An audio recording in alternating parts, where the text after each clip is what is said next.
Hello friend, मैं राधे स्वागत करता हूं आपके अपने YouTube channel new academy official में। उम्मीद करते हैं आप लोग अच्छे होंगे। तो प्रीवियस वीडियो में हम लोगों ने कथन और पूर्वधारा के बारे में या मान्यताओं के बारे में बेहतरीन तरीके से सीखा था। जो फैक्ट चीज़ें थी जो आपको जानना जरूरी था और एग्जाम्पल के माध्यम से आपको सिखाया गया था। आज का क्या टॉपिक है, बहुत ही इंपॉर्टेंट टॉपिक है। यहाँ से आपके एग्जाम में एक या दो क्वेश्चन जरूर देखने को मिलेगा। क्या है? कथन और तर्क। तो ये टॉपिक में ध्यान देने के इसको टॉपिक को करने से पहले आपको कुछ बातों को पर जो है ध्यान देना होगा। जैसे कि इस जो है कथन और तर्क में जो है किस टाइप के क्वेश्चन बनते हैं। इसमें धार्मिक, राजनीतिक, सामाजिक, कानूनी रूप से प्रश्न जो है कथन में दिया रहता है। और अब इसमें बात आते हैं, एग्जाम्पल में बताते हैं यहाँ ऑप्शन किस तरीके। एक जो है तर्क जो है वीक दिया रहता है, एक जो होता है स्ट्रांग दिया रहता है। एक यानी कि पॉजिटिव दिया रहता है, एक यानी कि निगेटिव दिया रहता है ऑप्शन। ठीक, तो अब यहाँ ध्यान देना है जैसे कि कैसे आप स्ट्रांग मानेंगे, कैसे वीक मानेंगे। जैसे हम एग्जाम्पल के माध्यम से आपको बताते हैं।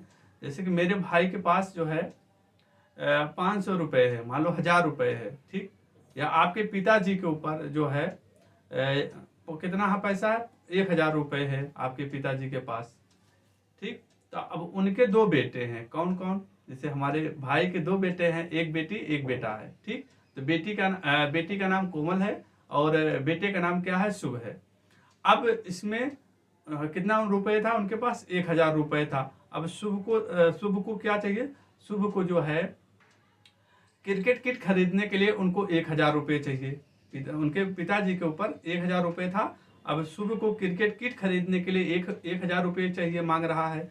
और कोमल जो है आईएएस की तैयारी करने के लिए बुक लेने के लिए जो है 1000 रुपये मांग रही है।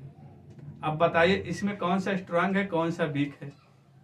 तो आप बताएंगे कि नहीं, कोमल को दीजिए, क्योंकि वो कोमल जो है आईएएस बनना चाहती है, उसको बुक के लिए जो है जरूरी है।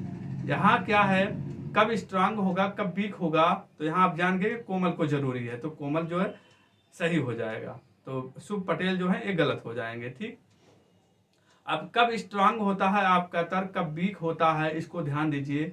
जब जो है समाज के बारे में आपको क्या है, अपने मन से नहीं सोचना है, समाज के रूप में ही सोचना है। इस पॉइंट को ध्यान रखिए। अपना व्यक्तिगत जो है राय मत लगाइएगा, नहीं तो आपका तर्क जो है गलत हो जाएगा। आप समाज के हिसाब से सोचेंगे कि क्या समाज सोचेगा। आप कोई गलती करते हैं तो समाज क्या सोचेगा, तो हमें जो है समाज के हिसाब से सोचना होगा, तो वो तर्क जो है सही होगा। पहला पॉइंट। दूसरा पॉइंट क्या है, गवर्नमेंट जो बॉस कहेगा वो सही होगा, सरकार जो कहेगी वो सही होगा, बॉस जो कहेंगे वो सही होगा। और कोई एक्सपीरियंसदार होल्डर कहता है, कोई वरिष्ठ कहता है, तो उसकी बात सही होगी। जैसे हम बोलते हैं, हम बोले आपको जिस तरीके से कराया गया है लगभग 80% क्वेश्चन जो है आपको उसी टाइप से आपको देखने को मिलेगा। आप ये सही है। क्यों सही है? क्योंकि हमें एक्सपीरियंस है इस चीज में कि हम एनालिसिस करके जो है आप तक पहुंचा रहे हैं, तो ये चीज जो है स्ट्रांग हो जाएगी। ठीक, ये बात सत्य हो जाएगी। अब कब वीक आता है, पूर्वधारा जैसी होती जो होती है ये यहाँ वीक होती है। यहाँ प्रीवियस वीडियो हमने बताया था कि पूर्वधारा सही होती है। यहाँ इसमें अगर पूर्वधारा होती है, पॉसिबिलिटी की केस होती है, पूर्वधारा और पॉसिबिलिटी संभावना दोनों ही तर्क में अगर दिया रहता तो तर्क आपका वीक होता है। और एक और बात, जैसे हमने प्रीवियस वीडियो में बताया था, जिस तर्क में केवल हुआ, एकमात्र हुआ इत्यादि ऐसे शब्द तर्क में दिए रहते हैं, तो वो तर्क जो होता है वीक होता है, यानी कि कमजोर होता है। ठीक, ये बातों को ध्यान में देना है। और क्या है, मेन चीज है अपने अपने खुद को व्यक्तिगत राय, तर्क को करते समय व्यक्तिगत राय को नहीं देखना है, देना समाज के हिसाब से देखना। जिस तर्क में सामाजिक हुआ, आर्थिक हुआ, राजनीतिक हुआ, धार्मिक हुआ, कानूनी रूप से हो, वैसे तर्क जो होते हैं मजबूत होते हैं। बात आई होप आपको क्लियर हो गई।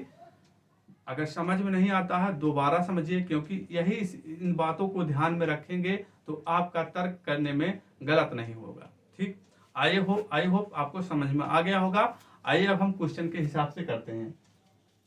क्या शहरों को, अब इसमें व्यक्तिगत राय नहीं देना है, हमें समाज के हिसाब से सोचना है, गवर्नमेंट जो कहेगी वो सोचना है, सही होगा। और पॉसिबिलिटी वाली जो होता है गलत होगा, और एक्सपीरियंस वरिष्ठ जो कहेगा सही होगा। ठीक, तो क्या शहरों के सभी कारखाने को बाहरी शहर से स्थानांतरित कर दिया जाना चाहिए, मुख्य शहर से दूर। ठीक, ये आपका कथन कह रहा है। तर्क में देखिए क्या कह रहा है। हाँ, यह शहर में प्रदूषण के लिए को नियंत्रण करने के लिए एक आवश्यक कदम है। चलिए ठीक है, अभी इसको ऐसे रखे रहिए। दूसरा पढ़िए, नहीं, इस तरह के कदम से कारखानों के कर्मचारियों और उनके परिवारों को बहुत असुविधा होगी। तो यहाँ क्या है, स्ट्रांग है, ये वीक है। तो कैसे स्ट्रांग और वीक कहेंगे, कैसे समझते हैं। तो यहाँ जैसे समझने के लिए आपको बस यही समझना है, स्ट्रांग कैसे कह रहे हैं, कैसे वीक कह रहे हैं। अब कोई जरूरी नहीं है कि जो कर्मचारियों और उनके परिवारों को शहर से दूर करने से जरूरी ही ये नहीं है कि उनको जो है कठोर जो है असुविधा होगी। तो जरूरी नहीं होगा ना, तो इसलिए वीक हो जाएगा, ये स्ट्रांग हो जाएगा, तो ये जो है सही हो जाएगा। यानी कि ये स्ट्रांग है, ये वीक है। कोई जरूरी नहीं है कि इस तरह के कदम से कारखानों के कर्मचारियों और उनके परिवारों को बहुत असुविधा होगी। कोई जरूरी तो नहीं है ना, कारखाना मान लो शहर में, उसको बाहर कर देते हैं, कोई जरूरी नहीं है कि वो जो है उनको बहुत ज्यादा असुविधा होगी, इसलिए जो है वीक हो जाएगा। हमें अपने व्यक्तिगत राय के हिसाब से नहीं, मान लो कहोगे कि मेरे घर के बगल में कारखाना था, हमको दिक्कत नहीं हो रही थी, आराम से जाते थे, ड्यूटी करते थे, अब बाहर जाने में दिक्कत होगी, तो व्यक्तिगत राय मत लीजिएगा, समाज के हिसाब से सोचना है। चलिए, तो क्लियर हो गया पहला। दूसरा क्वेश्चन करिए, क्या युवा उद्यमियों को प्रोत्साहित किया जाना चाहिए। करिए इसको, क्या युवा उद्यमियों को प्रोत्साहित किया जाना चाहिए। हाँ, वह देश के औद्योगिक विकास में मदद करेंगे। तो क्या है, स्ट्रांग है। चलिए दूसरा देखते हैं, स्ट्रांग है कि नहीं। हाँ, वह रोजगार बाजार पर बोझ कम करेंगे। अभी बताइए, हाँ, वह रोजगार बाजार पर बोझ जो है कम करेंगे। इसको बताइए, स्ट्रांग है या वीक है। तो कहोगे भाई हाँ सही बात कह रहे हैं सर, वह रोजगार बाजार पर बोझ को कम करेंगे। यही तो कहा गया, युवा उद्यमियों को प्रोत्साहित किया जाना चाहिए। हाँ, वह देश के औद्योगिक विकास में मदद करेंगे। स्ट्रांग है, तो ये भी स्ट्रांग है। हाँ, वह रोजगार बाजार पर बोझ को कम करेंगे। ठीक, तो दोनों स्ट्रांग है इसमें। चलिए आगे बढ़ते हैं, 3 नंबर करते हैं। क्या महत्वपूर्ण राष्ट्रीय नेताओं के निधन पर, जैसे कि अभी हाल ही में प्रधानमंत्री की माता जी का एक्सपायर हो गए, मतलब निधन हो गए, एक्सपायर हो गई। देखिए, क्या महत्वपूर्ण राष्ट्रीय नेताओं, भाई राष्ट्रीय नेता जैसे जो है पीएम जी हैं, उनकी माता का निधन हो गया, पर सार्वजनिक अवकाश घोषित किया जाना चाहिए। कहने का मतलब, क्या महत्वपूर्ण राष्ट्रीय नेताओं के जो है निधन हो जाने पर सार्वजनिक जो है अवकाश घोषित करना चाहिए। तो देखिए क्या है, नहीं, ऐसी अनिर्धारित छुट्टियों से राष्ट्रीय प्रगति में बाधा आती है। ये भी मतलब सही कह रहा है। हाँ, लोग दिव्यांग आत्मा को श्रद्धांजलि देना चाहते हैं, तो क्या हो जाएगा, वीक हो जाएगा। कोई जरूरी नहीं है कि सभी लोग जो है ए चाहते हैं। अब बताइए यहाँ क्या कह रहा, पहला, नहीं, ऐसी अनिर्धारित छुट्टियों से राष्ट्रीय प्रगति, देखिए राष्ट्रीय हित के बारे में बात कर रहे हैं, राष्ट्रीय प्रगति में बाधा आती है। तो ये क्या हो जाएगा, स्ट्रांग है। और दूसरा क्या हो जाएगा, हाँ, लोग दिव्यांग आत्मा को श्रद्धांजलि देना चाहते हैं। तो क्या हो जाएगा, दूसरा वीक हो जाएगा। ठीक, तो मेन चीज दोस्त, बस उन्हीं बातों को जो हमने बताया है, उसी बातों को आप जो है नोट डाउन कर लीजिएगा, और क्वेश्चन को करते समय अपने दिमाग को खोलकर जो है उन बातों को ध्यान में रखेंगे, तो क्वेश्चन आपका गलत नहीं होगा। ऐसा ये सब टॉपिक जो पढ़ाया जा रहा है कि इसमें गलतियां होना लाजमी है, मतलब स्वाभाविक है, कोई बात नहीं है, पर उन सब बातों को ध्यान में रखेंगे तो आपकी गलतियां नहीं होगी, लोगों से आप भिन्न हो जाएंगे, प्रैक्टिस करेंगे। ठीक, तो आगे क्या टॉपिक हम लेके आने वाले हैं, कथन तर्क हो गया, कथन निष्कर्ष पढ़ेंगे।